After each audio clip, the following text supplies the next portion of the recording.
Hello, everybody, and welcome to another episode of the PodCAS, an unofficial IB podcast made for IB students by IB students and other teachers alike. And today we have our guest and our classmate Ek from our Math Applications and Interpretation HL class. Fellow IB students, Natakit Ratanachai Ek. Hello. Hi. Well, so as our classmate here is, of course, in our math class, we're going to be focused more on mathematical topics. More specifically, we have quite a unique case in our class, don't we? Where we have juniors combining with seniors in the class. Yeah, we do. Mm-hmm. Now, certainly that actually came very odd to me, because initially I was confused. Wouldn't year one need to learn, the contents that we learn in year one first? I mean, what do you think? I think we're in a pretty interesting course because a lot of our topics are pretty standalone compared to if I took a class one of the sciences or something. I think a lot of the topics are way more related to each other. True. But our one, it doesn't really matter if we learn calculus first or learn statistics first because there's no carryover there. So I think that it's kind of fortunate for our class that we can do that. Would you have preferred to start with calculus first, though, instead of the other way around? No.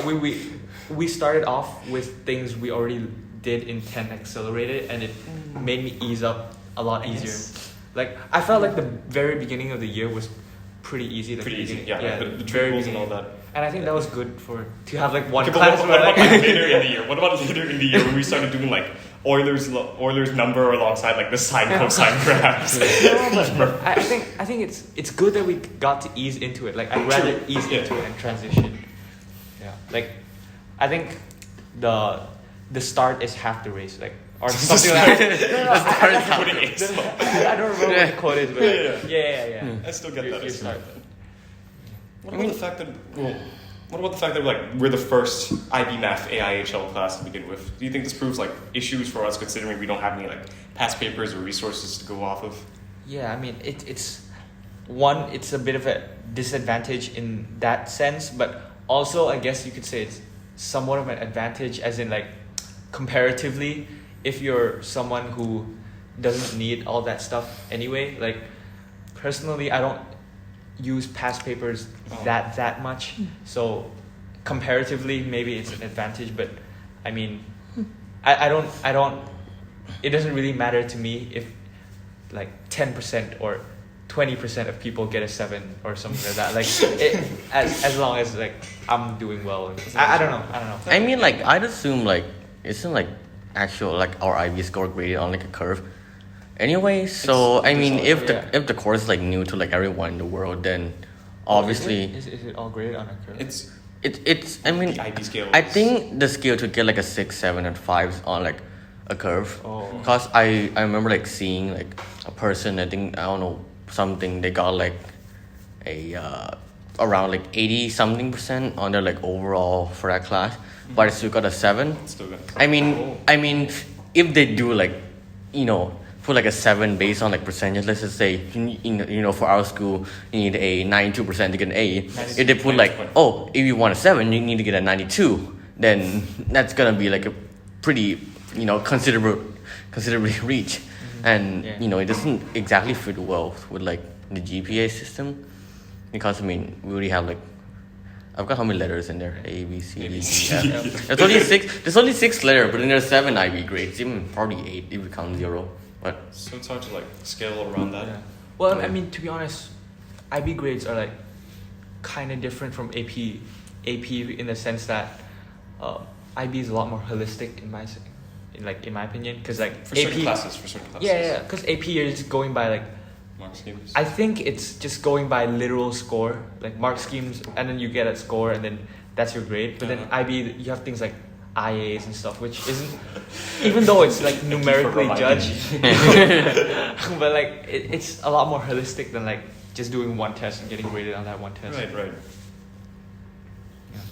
I didn't know AP was graded only on that one. No, because your AP score is only 1, 2, 3, 4, 5. It's just and it's just your AP test at the end of the year. Right, there are no internal exams IB or I think there's one for biology, from what I remember.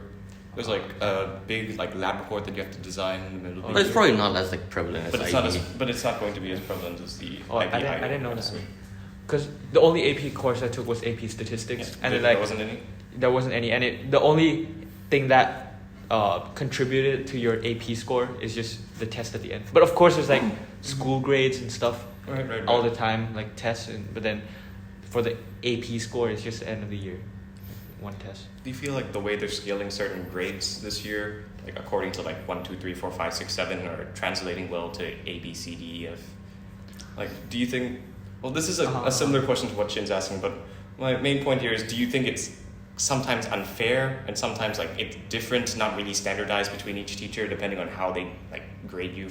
Yeah, I mean, I think the school's trying to be more and more holistic, and I don't know if I agree with it 100%, but to an extent I agree with it, but because I think the school's trying to be way more holistic with like, oh, this student, even though the score might not be an A, but he deserves A, or this student his score should be a B, even though his grade should be a B, even though his score is a B plus or something, like more holistic grading. And it's good in the sense that you're taking into account more things, like they're working and like so. But at the same time, I think it lets a lot of room for bias to come in. Like, what about if this teacher likes this student more than the other? Like, it's hard to control for that. I understand. You shouldn't be graded for your relationship with the teacher.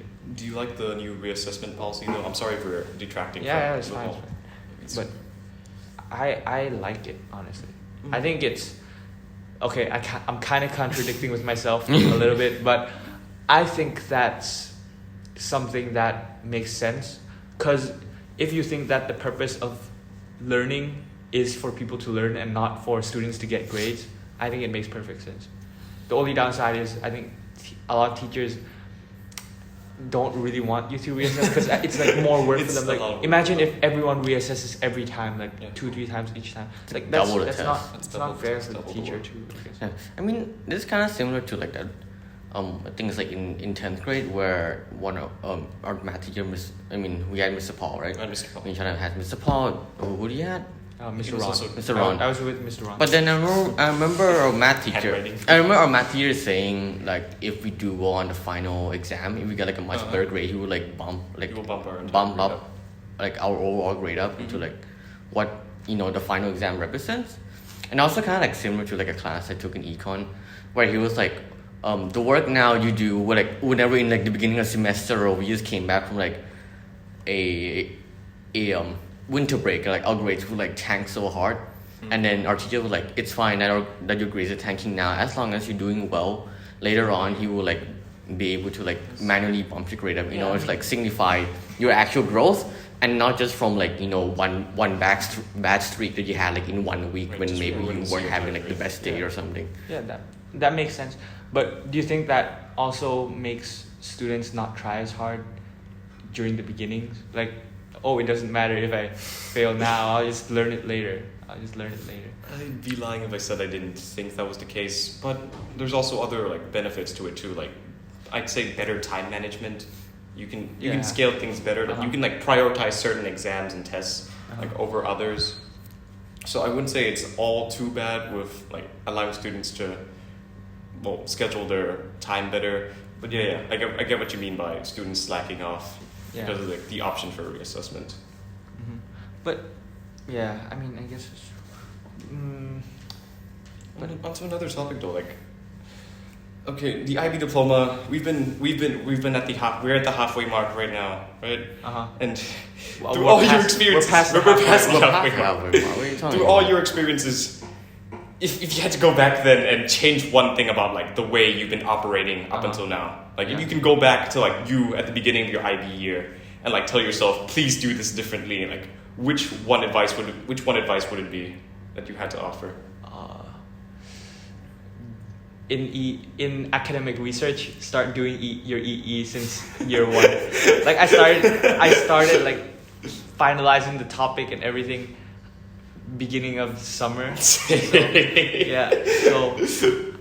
if I was working hard in academic research since the beginning of the year, I'd be done with my EE by now. It'd be like fully revised. It would be like.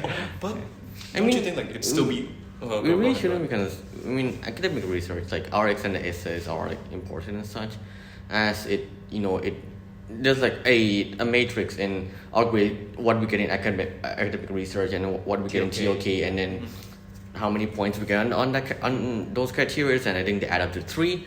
And do you guys ever feel like oh, I'm gonna fail the extended essay or something, or I'm gonna get like a absolute trash score, and if we don't get the extended essay, I'm gonna like fail?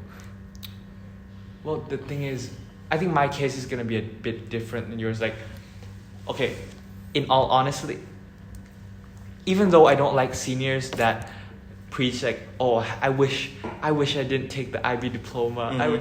But in my case, I actually don't need it anymore. Like, I don't need the diploma anymore. Like, I could just like keep all my courses and drop the diploma, and like I would be fine. So, but the thing is, I just kind of need it to be done and like acceptable. The main reasons that I want to do it well, like the rest of my courses, IB courses well and stuff, and like not develop senioritis, is mainly because of my relationship with the teachers, and I felt like it would be disrespectful, and also disrespectful to like myself and like the work I've done.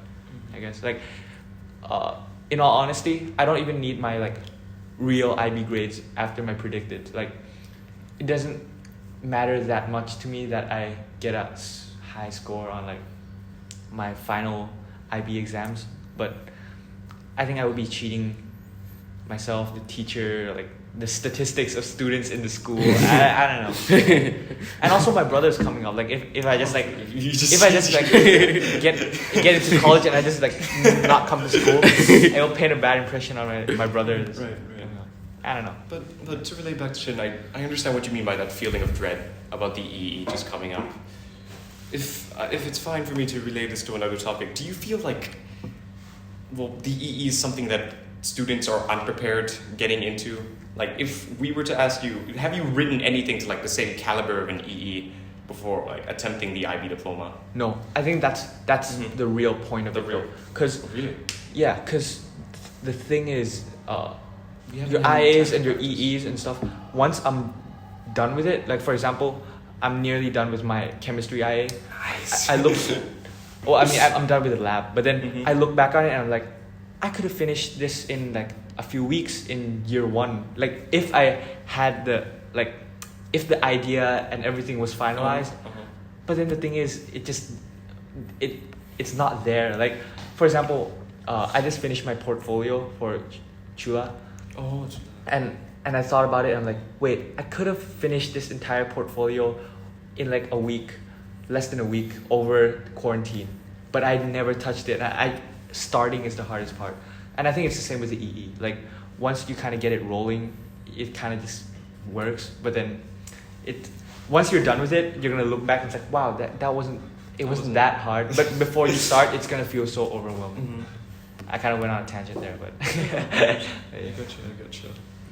I still feel like, in my personal opinion though, I still feel like there should have been some preparatory research courses, I suppose, like for the EE, like to supplement that. I understand that academic dip was like sort of intended to be like that. It was more so like a guidance class for every other student. I was thinking more so something more like academically oriented, like your math classes that have like assignments that help you learn how to do like proper research and all that. Yeah.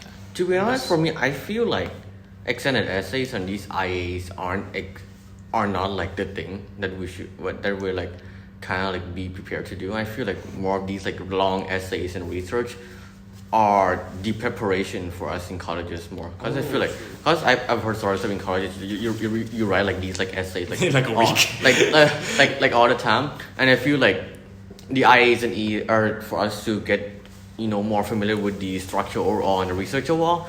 And I think like the realization like that you did when you were like, oh, I could have done this in a week, is the kind of realization that these like assignments aim to spark within you. Because when you realize that you can do this in a week, and when you can go into colleges and then you see an assignment that's similar to the IAS, you're like, oh, I've done this before. Yeah. And I know now that I can do it in a week, so I will do it in a week. And I think that's kind of the more idea of the IA. Not exactly that. A big boost of confidence. Yeah. Not exactly that.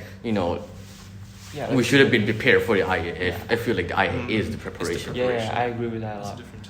Like I remember writing 5-paragraph essays for the first time in middle school, and it was like it felt super overwhelming. It took me really long, but then like after a while, like I can do it in like an hour and like finish. But we have to do that for our Yeah, English exam. for like our English, it's like homework that's due tomorrow, and it's like And it's like the usual Yeah, now true, nowadays. But it was like a big project in middle school. Like, I mean, you got the introduction, the 3 body paragraphs, and the Yeah. conclusion paragraph. or even presentations. Like presenting used to be like Used to kind be. of a big deal. Like wow, we have a even though we still have that sometimes. A lot of the times it's just like, oh, go present your work in front. It's like Sure, I'll get yeah. up there. We've done it, like you've done this before so many times before, and you've Yeah. kind of become null to the stress and everything, to put it lightly.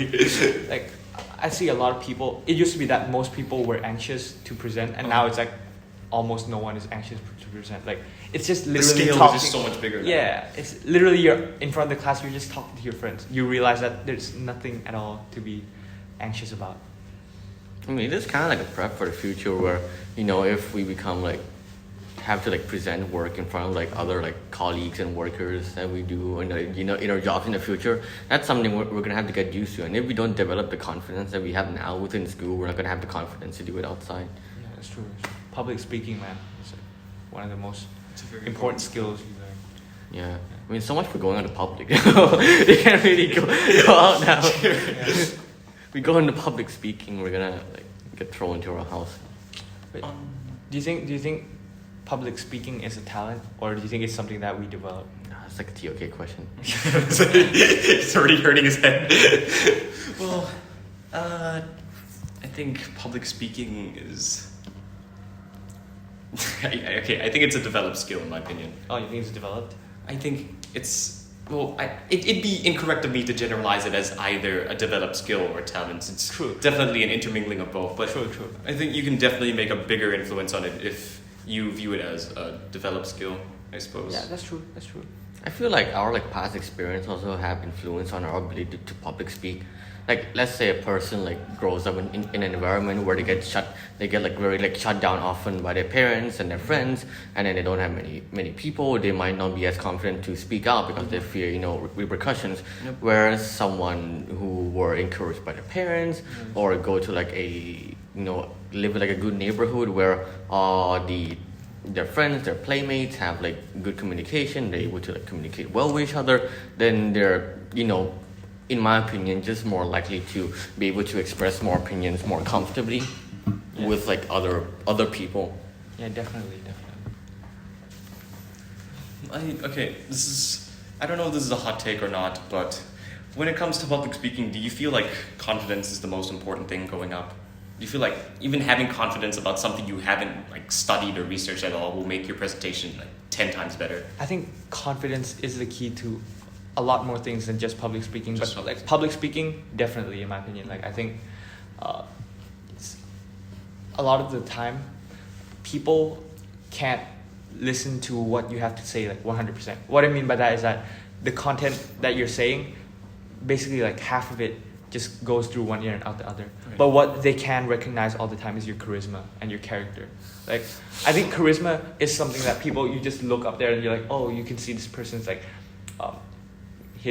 the way he walks, the way he talks, all this stuff is registered like, right away. But what they're saying, especially if it's academic, a lot of it doesn't register right away without. That's a good one. So I mean, I think that's why confidence plays such a big role, because confident people are a lot more charismatic in general. Do you feel like faking confidence is sometimes necessary too? Faking confidence. That's an interesting take. Yeah, I think it's necessary. Well, Personally, I think, I'm kind of confused. Like, how would you fake confidence? If I Like, have to go off do you pretend that you're like? Oh, it's not really Unafraid faking. It's not really confidence. faking to other people. It's more of Faking faking to to yourself. yourself. In my Yeah. opinion. Then I think that's just the way you learn to be more confident. Like, yeah. I feel like you kind of need confidence in order to fake confidence, and that quote fake confidence is just your form of confidence. I think it's just True. you do it enough and you just get more confident each time you do it. Like maybe you fake, but I think people can see through facades. Like people aren't stupid, even Right. though I mean Okay. carefully. No. People aren't stupid, man. Like they can see when someone's faking confidence. Like it's not as charismatic for sure. Like when it comes from inside, it's a lot more charismatic and a lot more listenable. I guess your speeches and all that. I mean, faking confidence. I don't know if it's because of faking confidence or because of repetition of public speaking, but I think if you speak enough in public with fake confidence, eventually you'll develop like the ability to have real confidence. Yeah. I mean, do you think confidence, like the skills you develop in public speaking, can also apply in like other fields? Like you must have like. I guess. I mean, like even in testing, you must have confidence in yourself. Like, oh, I'm sure I'm gonna be able to tackle this problem. I've studied, and all those stuff, you know. Well, honestly, Going to a test confident that you're going to be able to do really well on it, but do you ever feel like sometimes you double check all your answers way too much? Oh, I never check my answers. No. Actually, usually I check by the time I'm done with the test. There's no time left. There's no time left, or I do like one check and then there's still time left, and then I feel confident enough. I'm not gonna check again. Like, I think it's too much effort for like a low. If you check through the entire thing and you get same thing. And you get like one correction, I think that's already worth it, right? That's already worth it. That's already worth it. But once you get that, I'm like, yeah, I mean that's fine. And then just turn it. Do you think it's not a sign of confidence then taking a test if you're not going to go like check your answers over and over again? Is it a sign? I think it's. Is it a sign of confidence or a sign of laziness? I don't know. I mean, there's also a line between like confidence and like overconfidence. Like you can become overconfident and you become like pretty arrogant. Like, oh, I'm gonna do this without my calculator and it's gonna be just fine. And you ended up messing over because you should have used your calculator to graph instead of doing it algebraically or something like that. Get a better calculator. Shouldn't just flex his calculator. I mean, I'm not flexing my calculator. Imagine having a. You should get a better calculator so you can do derivatives. I mean, technically, on that note, do you think like if like you know like the calculators you guys have, not flexing, are like pretty old, while the more newer versions? I mean like. In our test, doing derivatives, your calculator can sometimes just like go like hours without being able to graph the derivative, whereas mine just does it in like 5 microseconds and could have gone outside, take a walk, and then come back, and then yours still wouldn't be done. So this is why they should just allow us to put everything in Wolfram Alpha on the exam. It would fix all our issues. It's applications and Okay. Here's a question for you guys: if you guys had like much better calculators like mine or like Mr. Ben's, would you guys be like more confident in a math test? Honestly, for me, it doesn't really matter. I think my confidence in the math test actually also depends on the questions. Like, really? No, as in like I do the first questions of like, oh, I got this, and then and it just kind of flows. But then like, I mean, you still have the easy questions in our exam. Yeah. So. Mr. Brent arranges it like that. But sometimes I do tests where like I start off on the first question, like, oh my god, I can't even do this. But then like once I start doing other questions, like, oh wait, actually it's just the first 2 questions were like were tripping me up. And then like, oh, the rest I could have done. That's why I learned to skip questions, like just like skip and come back. Like questions. I used to not be able to do that effectively because I try too hard on questions. Like I overcommit, but just gotta learn to let go. I mean, like for me, whenever I do math tests, instead of like, you know, let's say you get some sort of like weird graphing questions and you were like, oh, I tried this, I tried plugging these variables. I mean, for me personally, I just try like, what method would I use? Would I need to use my graphing calculator, or I can just do it algebraically? So I feel like writing down like the steps method that you plan to take can help you like identify which question that you might want to skip or might not want to skip. Because if you're like, oh, I'm gonna have to use this method, but then I don't know what this method is, then you just skip that for now. Oh, it's too much effort, man. I just go step by step with what I see. Yeah, I just keep doing it, and I like, if I can't do it, I just skip it. Like, oh, this is taking too long, man. I can just take too long. Well, actually, your idea might be better to do what you're doing. No, I mean, like for me, doing that kind of helps me prevent going into some sort of like sunk cost fallacy, where I'm like, I already spent like 5 minutes on this question. Right. I might as well spend it a little bit more just to like finish it. Good thing about math tests and like IB tests is like you can get partial points, which kind of eliminates True. the sunken cost fallacy for me. Because like even though I've gone through like a lot of steps, I'm like, oh well, I guess all this was for the like 3 points. The other 2 points, I'll skip first and then come back later and might get it. Like if it was like an all or nothing kind of thing, I think I would be susceptible to sunken costs a lot more. Yeah, I remember like at my old school. Oh, you know, like the traditional Thai test, you would have like questions, and then even math questions would be multiple choice, and Yeah. you put it like about it like an SAT test. So Yeah. it's And an then, SAT and then like test. and then like and then like those things you can get partial points, and those things are like, you know, Yeah. the kind of weird tests that It's not really Yeah. like letting you Yeah. do the workout. It's a very Thai thing. yeah. Like Thai, it's because it's easier to grade for the teacher as well. Yeah. Like I mean the teachers don't even need to grade; they just put it in a machine that's done. yeah. No, and then when like students like, oh, where's my grade? And then the teacher's like, oh, you didn't put in the right pencil. And now it's the student's fault instead of the machine's fault. Instead of using a And it's only like 10 testing points that method. they look through. We're getting a bit sidetracked from IB though. Question: Yeah.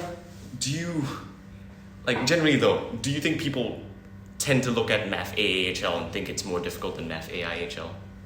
Yeah. Or do you feel like it's two kinds of difficulty that they both have? Well, I don't know. I have no idea what MAA is learning right now. But I feel like I'm hearing a lot more about struggles. Of I don't even know what an epsilon delta proof is, man. Like, what is their class doing? I feel like that was more of a fun research project, but then again, not in that class.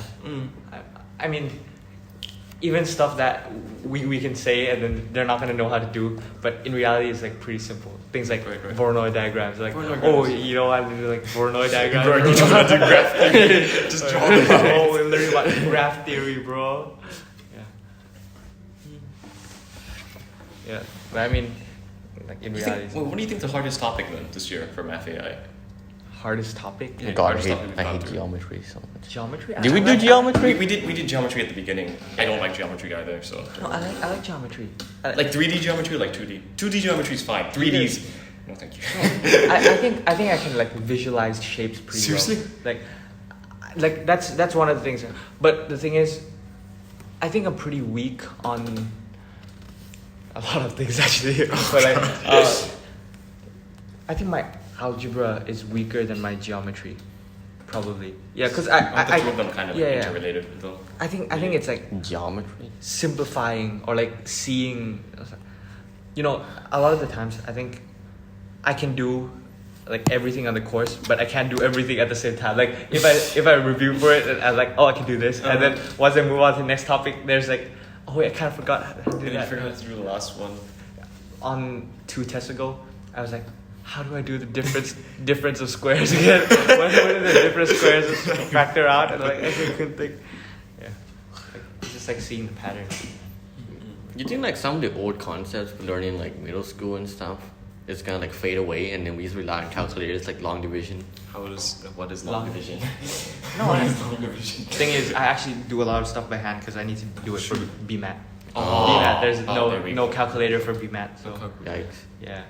I mean, numbers are nicer than MAI numbers. MAI is like all the numbers are like. You get like oh 3 my decimal God. values. That's another thing. Do you think it? Oh, on to Shin's question though, do you think the fact that we're forgetting all that stuff from elementary, middle school is really that bad though? Yeah, we're always gonna have a calculator in our pockets. Yeah. Like, we literally do. We with our really phones. do. Yeah. You have a calculator recording us right now. Yes. Hello. It's not sentient. Sentient. What were you gonna say, Ek? I was just a quick thing on like MAI, how like you kind of require a lot of confidence in your answers because the answers are always like really ugly numbers, and like you gotta be pretty confident to like see 10.395556 This is and then my say like, answer. oh, that's the answer, that's it right there. Like, yeah. Do you think the fact that we're doing vectors is like? Do you think that's really a Math Vectors. AI kind of topic though? Vectors. It is. I think It's Math application. AI kind of relates with physics more than like I don't know. Physics? There's some relationship there with kinematics that we just learned. That's physics. That is physics. That's physics. But it's also like calculation. I don't know. Like when I took Math AI, I was more expecting a lot of probability and a lot of statistics. That We haven't even gotten this. Yeah, we haven't even gotten Oh, we haven't gotten there, so we can't really judge. You know? No, but we can judge. But stuff like there's not stuff that. like graph theory though, stuff like graph theory I think is actually like very interesting. Yeah. It can be very applicable to like different fields. Yeah. Compared to like if you're just taking pure maths and you're taking math AA, only for that one. I had like a puzzle in the game, and it was like we have to draw all the points, and like Just I graph literally theory. used graph theory, and I figured it out right away. Like, before we done trial and error, take like 5-10 minutes. With graph theory, I just found like the Did like the huntsman like no. I just looked at the which points had odd degrees, and then Oh, started and ended right. there, and it's like super easy. I mean, on that note, speaking of bridges, let's just connect this to the end point right here. So, Sounds good. well, it seems like a good point to end. So, I hope everyone have enjoyed this episode. Whoever you are listening, parents, teachers, students, make sure to share this with other people. We have good intentions on this, no bad intentions. We hope you all enjoy, and we'll see you in the next episode. Bye-bye. Bye bye.